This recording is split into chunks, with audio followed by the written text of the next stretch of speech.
Hola, buenas tardes. Les doy la más cordial bienvenida a una actividad más del INER. El doctor Felipe Ávila, nuestro director, y todo el equipo que elaboramos en él, agradecemos su interés. Hoy nos acompaña el maestro Rafael Barajas, el Fisgón, para platicarnos sobre el humor en la cultura mexicana. Rafael Barajas nace en la Ciudad de México el 1 de enero de 1956. Se titula como arquitecto por la UNAM en 1978. Editorialista gráfico de los diarios Uno más Uno, de 1981 a 1984, y La Jornada en 1984 a 2014. Fundador, coeditor y colaborador de las revistas de humor político El Chahuistle, de 1994 a 1997, El Chamuco, primera época de 1997 a 2000, segunda época de 2007 a 2014. Fue becario de la John Simon Gottheim Foundation de 2003 a 2004. También fue Premio Nacional de Periodismo en 2009 y 2018 y Premio La Catrina en 2010.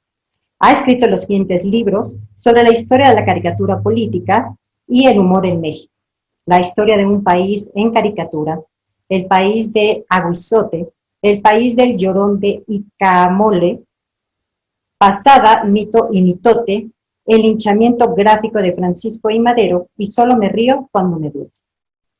Ilustra y escribe libros para niños. Ha sido curador de diversas exposiciones, entre ellas Aires de Familia en el Museo de Arte Moderno en 1995, Leopoldo Méndez y su tiempo en el Munal en el 2002, Te pareces tanto a mí en el Museo El Estanquillo de 2009 y Dos miradas al fascismo, también en el Museo El Estanquillo en 2011. Adelante, maestro. Bienvenido. Bueno, para empezar, muchas gracias por la invitación. Le agradezco a Felipe, a todo el equipo de INERM, haber invitado a un lego a hablar de estas cosas, a hablar de cuestiones de historia. Y de hecho voy a hablar de un tema que es poco tratado en los círculos académicos, pero que yo creo que es muy importante, que es el tema del humor. Yo estoy convencido de que el humor es una herramienta importantísima que tenemos y que nos ayuda a mantenernos sanos y cuerdos. Me lo contaba su sobrino, Carlos Pellicer, que el poeta Carlos Pellicer era muy glotón y que fue invitado en una ocasión a cenar a una casa muy elegante y le dieron una cena abundantísima. Entonces el poeta, que tenía el hambre atrasada, comió mucho más de lo que el cuerpo podía aguantar, ¿no? Y se indigestó. Y se puso tan mal que tuvieron que llamar incluso una ambulancia.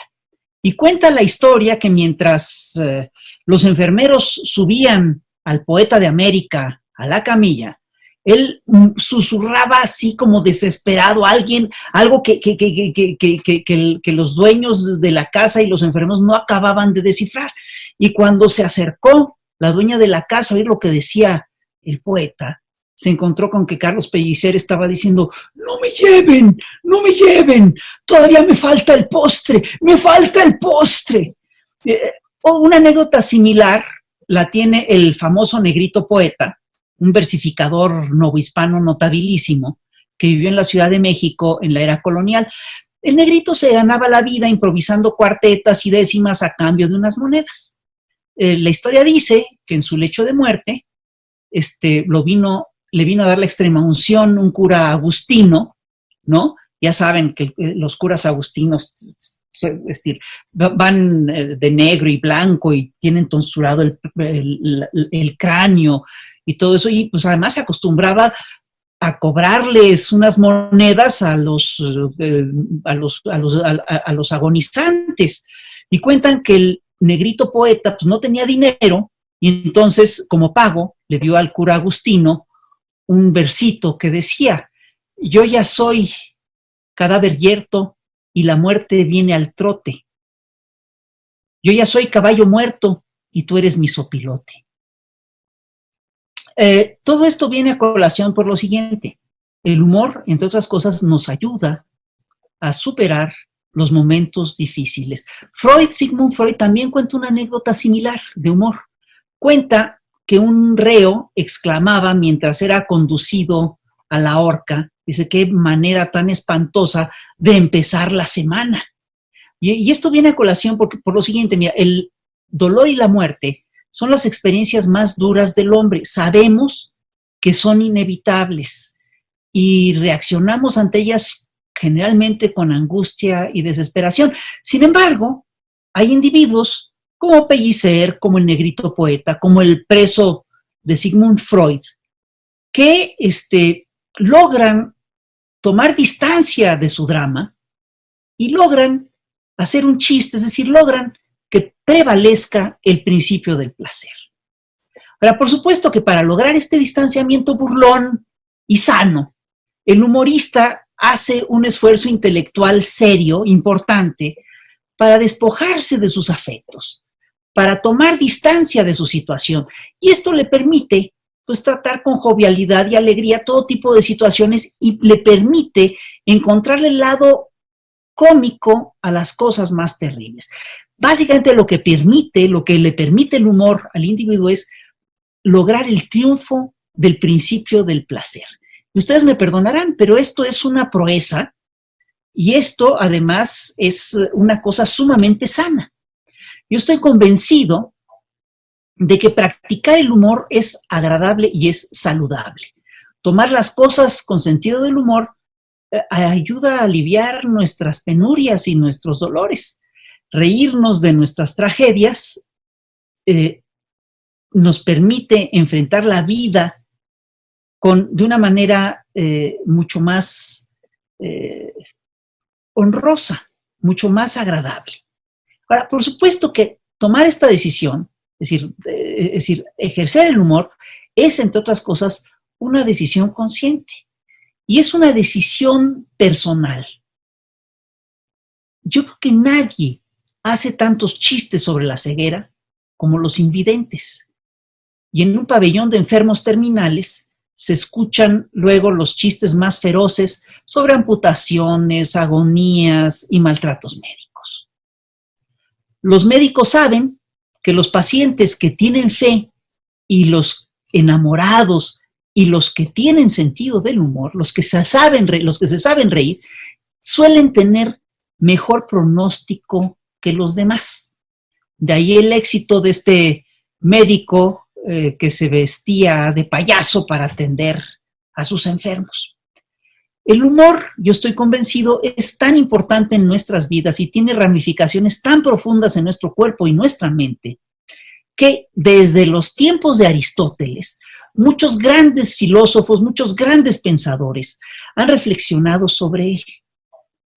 Y cuando revisamos todas estas reflexiones, nos encontramos con un asunto muy curioso. Prácticamente todos los grandes pensadores que han tratado el tema del humor llegan básicamente a la misma conclusión.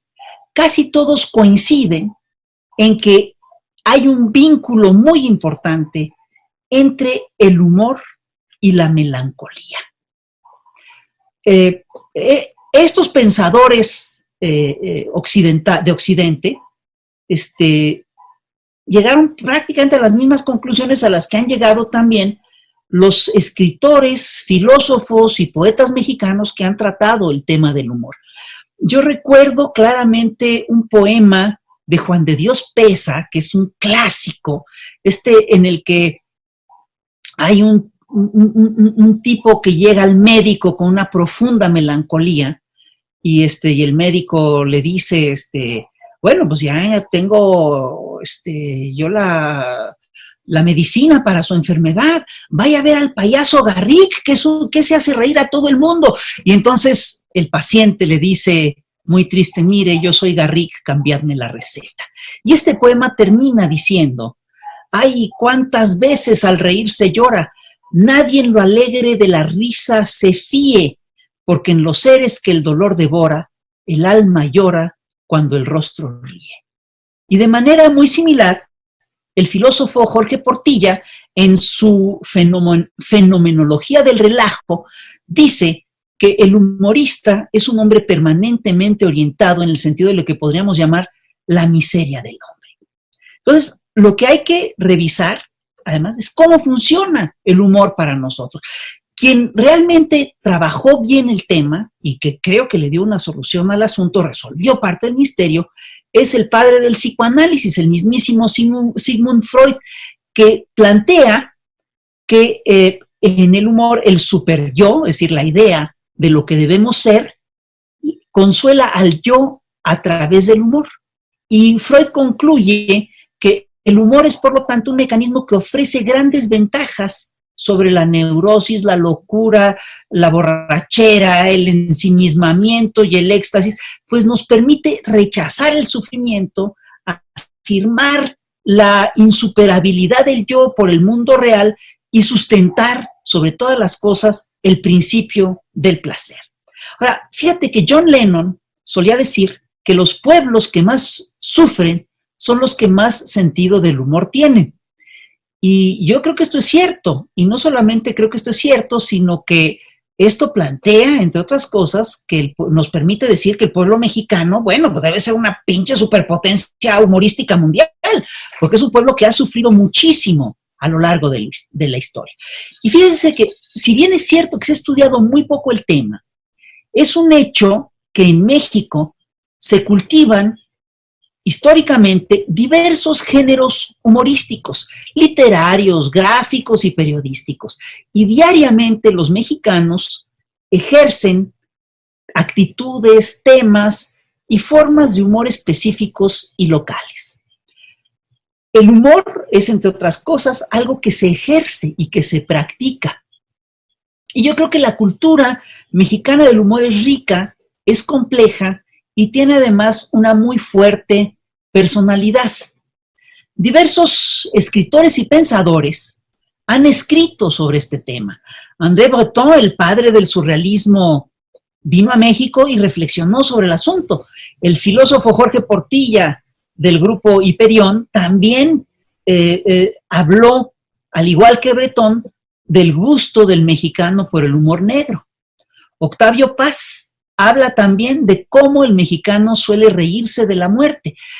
Octavio Paz y Carlos Monsiváis también han reflexionado alrededor de la cultura machista y del humor machista y del humor contra los machos.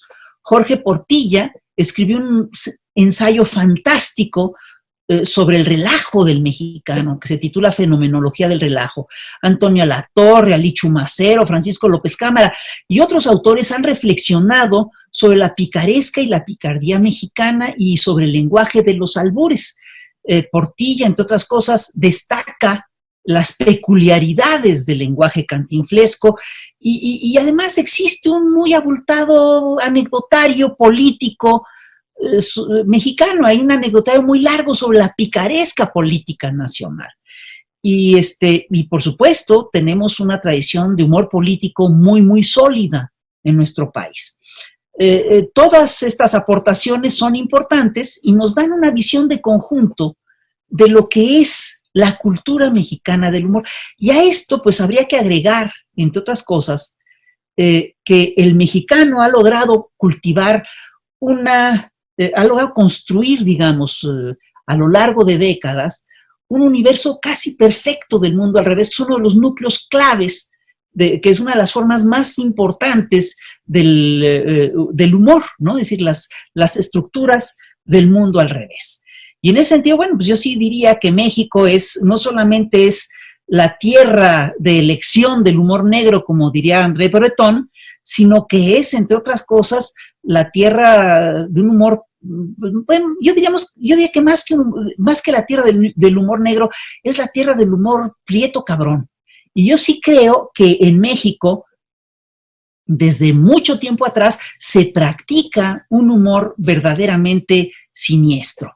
Yo sí creo que, por ejemplo, aquella frase que le dijo Cuauhtémoc al otro noble que estaba siendo torturado por Cortés, esa frase que dice, ¿acaso estoy en un lecho de rosas? Es o bien prueba de un estoicismo espartano increíble, o bien es prueba de que estaba teniendo un distanciamiento crítico y humorístico ante el tormento.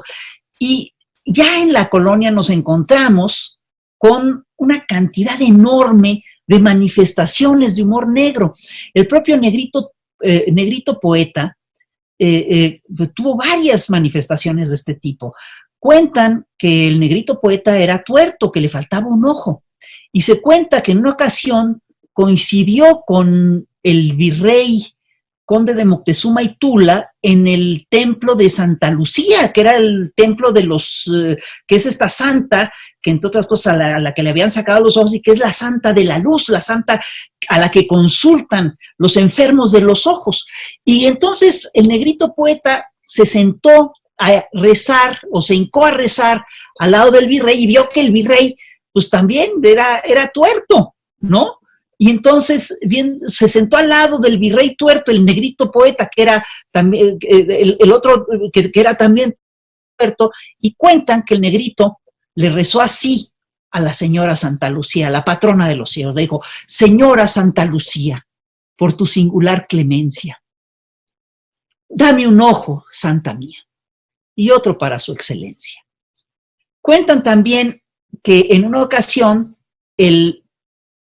un amigo del Negrito Poeta, un cuate al que llamaban el tuerto Pancho, fue encarcelado y que el Negrito Poeta en solidaridad le prestó su cobija para mitigar el frío, ¿no? Y después resulta que al prisionero fue trasladado a Ulúa, en Veracruz, y de donde casi nadie salía con vida.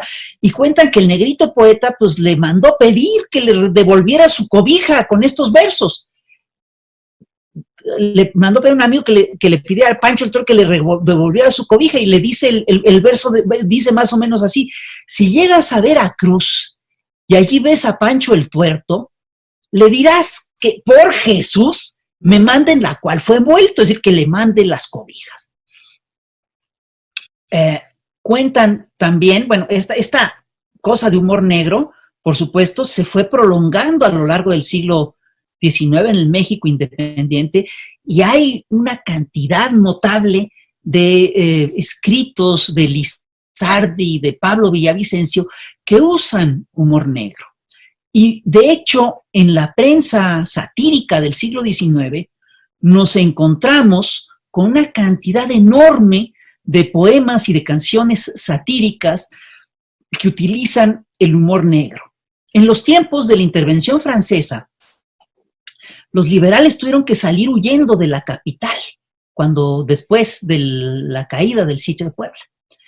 Y en la ciudad de San Luis Potosí, los liberales publicaron una revista que se llamaba El Monarca.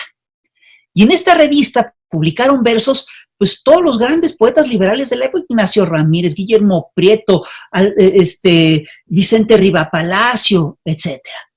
Y uno de los poemas publicados en aquel periodo estaba dedicado, entre otras cosas, al archiduque y a los traidores. Y dice más o menos así: pasamos al siglo del progreso, siglo de magnetismo y de vapores, de archiduques asaz madrugadores y de todo que toman por el peso. Y hay derechos, el público, el marítimo y el que llaman legítimo, de cañones rayados, carabinas Minié, buques blindados, potencias que intervienen y que tratan, y sabios y congresos en que arguyen, y emperatrices que en el novio fluyen, y hasta suavos que matan. Por supuesto, esta tradición de humor negro se prolongó en la Revolución Mexicana, y hay una cantidad de anécdotas terribles de la Revolución Mexicana. No hay que olvidar, entre otras cosas, que cuando Venustiano Carranza fue asesinado en el pueblo de Tlaxcalaltongo por unas guardias blancas de una empresa petrolera, le compusieron unos versitos que decían: si vas a Tlaxcalaltongo, procura ponerte chango, porque allí al Barbastenango le sacaron el mondongo. En el siglo XX, la cultura del humor negro siguió siendo muy común en nuestro país, y de hecho se practicaba en los lugares menos esperados. Se practicaba, entre otras cosas, en la Nota Roja, y hay una cantidad de historias de Nota Roja que son verdaderamente terribles. Las revistas de Nota Roja tenían además un sello muy particular. Los señores que escribían los cabezales, los titulares, incluso las notas, hacían cosas que eran francamente atrevidas, ¿no? Yo recuerdo algunos titulares de humor negro que a mí me parecían fantásticos, ¿no? Hubo una ocasión en la que encontraron a unos niños jugando fútbol con una cabeza humana y resulta que el titular, no sé si de la alarma o de la alerta, decía, jugaron fútbol con su cabeza, quedaron 2-0. Y hay otra serie de encabezados ahí que eran muy buenos. Hay uno que decía, asesinó a su madre sin causa justificada. Había otro que era fantástico, que un estudio fotográfico que mostraba a un peregrino guadalupano con el pecho, la espalda y las rodillas todas ensangrentadas, y además lleno de nopales que le picaban todo, ¿no? Y sobre las imágenes había un cabezal que decía, caso de fanatismo mal entendido. Recuerdo también que cuando se murió el luchador llamado El Santo, que era un ídolo popular, no sé si la prensa puso un cabezal que decía, se nos fue el santo al cielo. Y cuando murió Clavillazo, que tenía una muletilla cómica que decía, nunca me hagan esto, la prensa también publicó una foto de Clavillazo en la que se le ve el rigor mortis, se ve espantosa la foto, estaba Clavillazo todo tieso, y el cabezal decía precisamente, nunca me hagan esto, ¿no? Luego, esta cultura del humor negro sigue en la prensa roja, en la prensa de nota roja mexicana. Hace no mucho se publicó un cabezal que decía, confunden a mujer ahorcada con adorno de Halloween. Hay otro que dice, le dio 27 balazos y dice que fue sin querer. Y hay otra nota que era claramente inventada, ¿no? Que decía, bebé de 6 meses mata a su mamá a biberonazos. La nota ya si la leías tú te das cuenta que era una pinche mentira, ¿no? Que lo que ocurría es que el bebé, la señora había puesto a hervir los biberones y que el bebé inconscientemente movió quién sabe qué y le tiró los biberones encima a la cabeza de la mamá. Pero todo esto me lleva, por supuesto, a hablar del universo de las calaveras. En todas las latitudes, la muerte es un tema inevitable y fundamental de la vida. Sin embargo, aquí en México, alrededor de esta paradoja vital, se ha logrado construir, digamos, lo que podríamos llamar un universo invertido. Desde la antigüedad, el invertir los roles establecidos es un mecanismo clásico del humor que se asocia a ritos más o menos paganos. Y bueno, en México hemos logrado construir un universo perfecto que es el universo de las calaveras vivientes. En México, en México hemos construido este universo desde hace ya varias décadas. Sin lugar a dudas, la muerte en nuestro país es una realidad dura y es una realidad pues muy inevitable, además muy común. Y tenemos que el universo de las calaveras mexicanas es un universo perfecto en el que los vivos están muertos y las calacas cobran vida. Es un modelo perfecto y muy sólido del mundo al revés. En el laberinto de la soledad, Octavio Paz afirma que para los antiguos mexicanos la oposición entre muerte y vida no era tan absoluta como para nosotros, que la vida se prolongaba en la muerte y la inversa, y termina diciendo así como que la muerte mexicana no es más que el espejo de la vida del mexicano. Yo creo que por eso hemos logrado construir un universo, un mundo al revés tan perfecto como el de las calaveras. Ahora, hay que reconocer que una parte muy importante de la cultura mexicana nos viene de la cultura española y una parte muy importante de la cultura del humor de México nos viene claramente también de la cultura española. Y en ese sentido, hemos cultivado en México dos vertientes del humor que son muy importantes. El primero es el humor de machos y el humor contra los machos. Y segundo es la cultura del relajo. En la película A Toda Máquina, el policía Pedro Chávez, interpretado por Pedro Infante, está herido de gravedad y lo llevan a un hospital porque acaba de chocar en una moto con su amigo Luis Macías, que es Luis Aguilar, ¿no? Y los dos están gravemente heridos y van en una ambulancia y van rumbo al hospital, ¿no? Y entonces, de repente, el médico que está, el enfermero que está en la ambulancia, le pregunta, Pedro Infante se queja, ¿no? Y el enfermero le pregunta, ¿le duele? Y entonces el lesionado responde, pues solo cuando me río. Y entonces su cuate, Luis Aguilar, con el que se lleva muy pesado, le dice, pues entonces le voy a contar chistes para que le duela más. Dice, ¡ah, qué desgraciado!, contesta Pedro Infante. En México, desde la colonia, y sobre todo, y esto se revitaliza en el siglo XIX, el machismo llega a ser parte fundamental de la idiosincrasia nacional y marca la cultura del país en prácticamente todos los niveles. Y esto, por supuesto, incluye el humor. En teoría, el macho nunca pierde el control y mucho menos pierde el control sobre su persona. Según el arquetipo clásico del macho, los hombres de verdad solo lloran o muestran sus debilidades cuando están borrachos. En principio no le temen a la muerte y cuando están heridos solo muestran dolor cuando se ríen. Eso es lo que ocurre con la historia del Pedro Infante. Ahora, hay que revisar que el estereotipo del macho temible es, al final de cuentas, un modelo francamente muy frágil, contradictorio y absurdo. Tan frágil, contradictorio y absurdo que ha dado pie, entre otras cosas, a una cantidad enorme de arquetipos cómicos y a infinidad de chistes machistas y antimachistas. Ahora, la primera vertiente del humor de machos en nuestro México es lo que yo creo que lo que podríamos definir como el humor, las humoradas de machos o las chingaderas, porque eso es lo que hacen realmente los machos. Así como el macho controla su dolor, debe controlarlo todo y debe imponer su voluntad, sus normas y su protocolo en todo momento.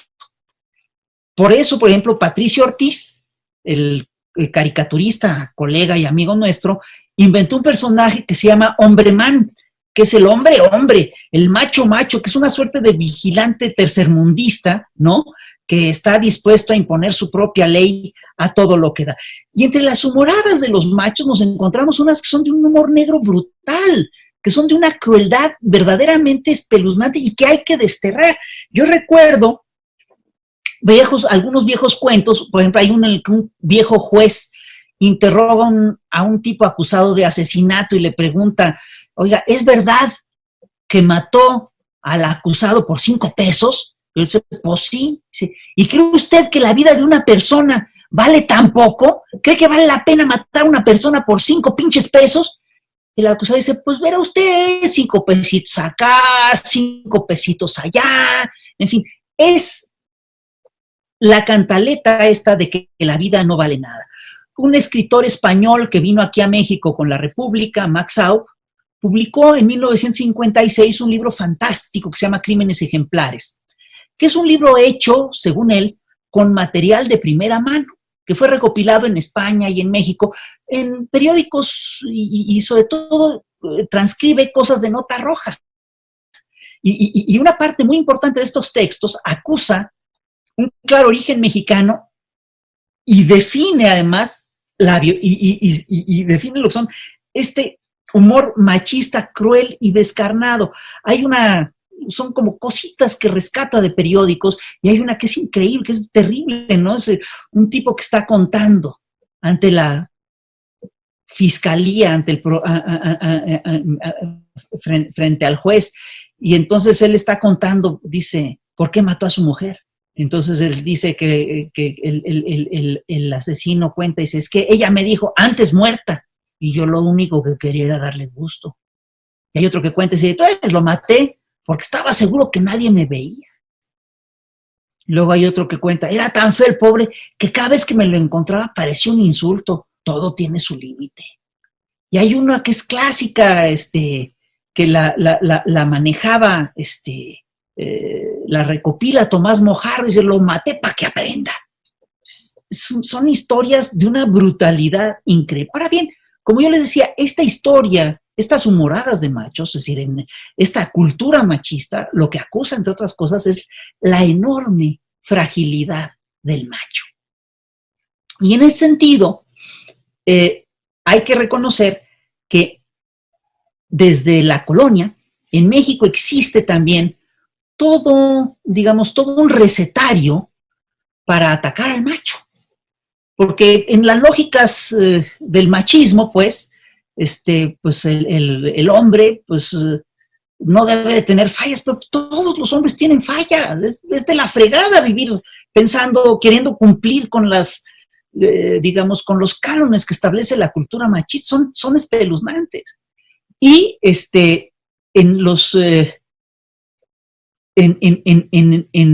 chistes, es decir, hay todo un recetario de chistes antimachistas, ¿no? Que acusan, entre otras cosas, al hombre de ser poco hombre por cosas increíbles, desde que está enamorado de una mujer, de que su mujer le pone los cuernos, de que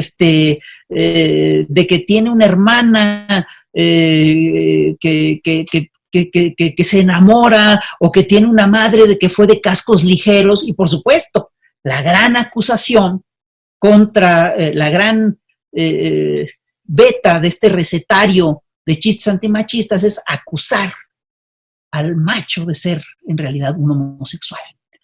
Y esto, quien lo entiende perfectamente bien, es Salvador Novo, que escribió una serie de poemas satíricos terribles en contra de una serie de una serie de intelectuales que en su tiempo lo acusaban precisamente de ser homosexual, que Novo no escondía su homosexualidad, y estos señores, híjole, lo trataban horrible, y Novo contestaba con unos poemas satíricos tremendos. Diego Rivera, si mal no recuerdo, pinta a Novo en uno de los murales de la CEP como un homosexual. Y Novo le responde acusando a Diego de que su mujer lo engaña. En un soneto, Novo incluso acusa, es decir, revela el nombre del amante de su mujer. Revela, y el cuento dice, el sonetito dice más o menos así: marchóse a Rusia el genio pintoresco, a sus hijas dejando, si podrejas llamarse, a quienes son grotesco engendro de hipopótamo y arpía. Ella necesitaba su refresco, y para procurárselo pedía que le repiquetearan el gregüesco con dedo poste de plátano o bujía, simbólicos tamales obsequiaba, y en la sucursi semanaria fiesta y en lúbricos deseos desmayaba. Pero bien pronto, al comprender que esta consolación estéril resultaba, le agarró la palabra a Jorge Cuesta. A Jacobo Dale Vuelta, que también se había metido con la homosexualidad de Novo, y Aura Porcel, que habían puesto una pieza que se llamaba El Laborillo, Novo los insultó de una manera brutal en un versito que empieza diciendo: ultrapiojo, archiliendre, multichinche, bufonete, soplón, semiladilla, no hay festival, fiestaza o fiestecilla en la que no rebuzne o no relinche. Y también yo recuerdo un verso que le dedica a Villaurrutia, ¿no? Es decir, bueno, hay quien dice que era a Pitamora, hay quien dice que era Villaurrutia, y en un momento dado Novo, creo que Monsiváis decía que era Villaurrutia, y dice, y le dedica estos versitos que empiezan diciendo: a esta pequeña actriz tan diminuta, que es de los liliputos favorita, y que a todos el culo facilita, ¿será exageración llamarle puta? Así empieza el verso y luego se pone peor. Entonces, esto es básicamente el caso de una persona que es acusada, entre otras cosas, que es maltratada con con los cánones machistas, y que contraataca a estos cánones machistas con brutalidad. Ahora bien, en México se han desarrollado, los mexicanos hemos desarrollado a lo largo del tiempo dos formas específicos de relajo. El relajo es en principio la antítesis de la seriedad, la antítesis de lo que debe ser la norma ética, y el diccionario de la Real Academia, y esto por supuesto la tradición tanto de la seriedad como del relajo, nos viene de España. El diccionario de la Real Academia Española define el relajo como el desorden o falta de seriedad, de barullo, la holganza y la laxitud en el cumplimiento de las normas. Y en México, pues, acostumbramos a incumplir, es decir, hay una cultura del relajo. También la hay en España. Pero fíjate que México, la Nueva España, era una tierra de desahogo para los nobles de la península. Hay un corrido de Román Castillo, que es un clásico, que describe a un hombre bueno y noble, de gran corazón, que está dedicado al alboroto. Ustedes lo recordarán, es el corrido que dice: ¿Dónde vas, Román Castillo? ¿Dónde vas, pobre de ti? Ya no busques más querellas con nuestras damas de aquí. Ya está herido tu caballo, ya está roto tu espadín, tus hazañas son extrañas y tu amor no tiene fin. Pero el caso es que aquí, en México, es tan fuerte la cultura del relajo que hemos llegado a desarrollar dos lenguajes del relajo, no uno, sino dos. El primero, que a mí me parece fantástico, es la cantinflada. Es un clásico, es clásica la película, ahí está el detalle de Mario Moreno Cantinflas, ¿no? Donde cuando Mario Moreno Cantinflas se enfrenta a un tribunal que está a punto de condenarlo a cadena perpetua por un asesinato que no cometió. Entonces Cantinflas empieza a defender y empieza empieza a decir tantos sinsentidos, ¿no? Que termina contagiando a todo el juzgado y pues termina siendo absuelto, ¿no? La lógica de la cantinflada es muy clara. Es la lógica y parte de este principio. Los estudiosos clásicos del humor hacen una diferenciación muy clara entre lo que es el humor y lo que es la comicidad. El humor casi siempre lo ligan a lo que es el manejo del lenguaje y la comicidad lo ligan a una cosa física. Bueno, lo que hace Cantinflas es una cosa muy peculiar. Lo que hace es utilizar mecánicamente, ¿sí?, de una manera física, ¿sí?, los recursos del lenguaje, y al punto de convertir al lenguaje en un absurdo total. Esa es la lógica de Cantinflas. Y es una lógica que viene, entre otras cosas, de lo que fue, que ocurre mucho, digamos, en los pueblos que, que tienen idiomas que son impuestos. Y esto es una herencia, Cantinflas es, entre otras cosas, la cantinflada es una herencia directa de la picaresca española. Viene directamente de personajes como el Sancho Panza, que ustedes recordarán que lanzaba proverbios, así disparaba proverbios uno tras otro hasta que llegaban a aparecer un sinsentido. Y de personajes como los habladores, que viene de un entremés que le fue falsamente atribuido a Cervantes durante un tiempo. Y es un personaje que se traslada a la Nueva España y que retoma después, ya en el México independiente, Lizardi con el Periquillo Sarmiento. Pero fíjense que ya Sor Juana Inés de la Cruz, en el siglo XVII, había descrito a un personaje que los aturdía a todos con su hablar confuso. Un personaje que creaba el caos con su discurso. Y hay un versito de Sor Juana que es fantástico en el que describe este personaje. Dice así: si coges la parola no hay urraca que así la gorja de mal año saque. Y con tronidos más que un triquitraque a todo el mundo aturdes cual matraca. Ese bullicio todo lo trabuca, ese embelezo todo lo embeleca. Ya está describiendo a Cantinflas, Sor Juana, en el siglo XVII. Y bueno, por supuesto que en el siglo XIX hay quien retoma esta tradición de la dislalia literaria, ¿no? Y finalmente el otro gran lenguaje del relajo en México es, sin lugar a dudas, el lenguaje alburero. Ahora, es curioso porque el lenguaje últimamente se ha manejado la idea de que el albur es simplemente una burla machista contra el homosexual y todo eso, pero si revisamos los periódicos mexicanos de finales del XIX y del principio del siglo XX, los periódicos picarescos, nos encontraremos que esos periódicos están llenos de albures dedicados a las señoritas, a las damas. Y es parte, digamos, de un lenguaje machista también que es, por supuesto, que inaceptable.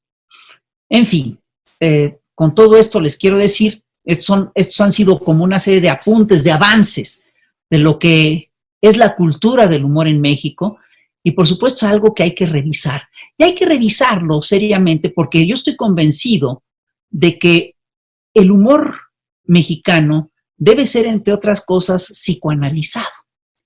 Debe ser parte de las herramientas de nuestro análisis y estoy convencido de que allí vamos a encontrar algunas de las peores cosas de nuestra forma de ser y de nuestra cultura. Entre otras cosas, tenemos que estudiar y revisar la brutalidad del humor machista. Es decir, el humor machista lo que revela es la brutalidad de una cultura machista que tenemos que desterrar de nuestra nación. Y eso es lo que está, digamos, girando alrededor tanto de la cultura del relajo como del humor negro y como de este universo siniestro del humor negro que se revela por todas partes. Y bueno, esto es todo por hoy. Muchas gracias. Bueno, maestro, pues muchísimas gracias por esta charla que tanta falta nos hacía que nos invadiera sobre el humor. Y también muchas gracias a todos ustedes que siempre están al pendiente de nuestras actividades. Hasta luego y estén al pendiente aún. Buenas tardes. Buenas tardes.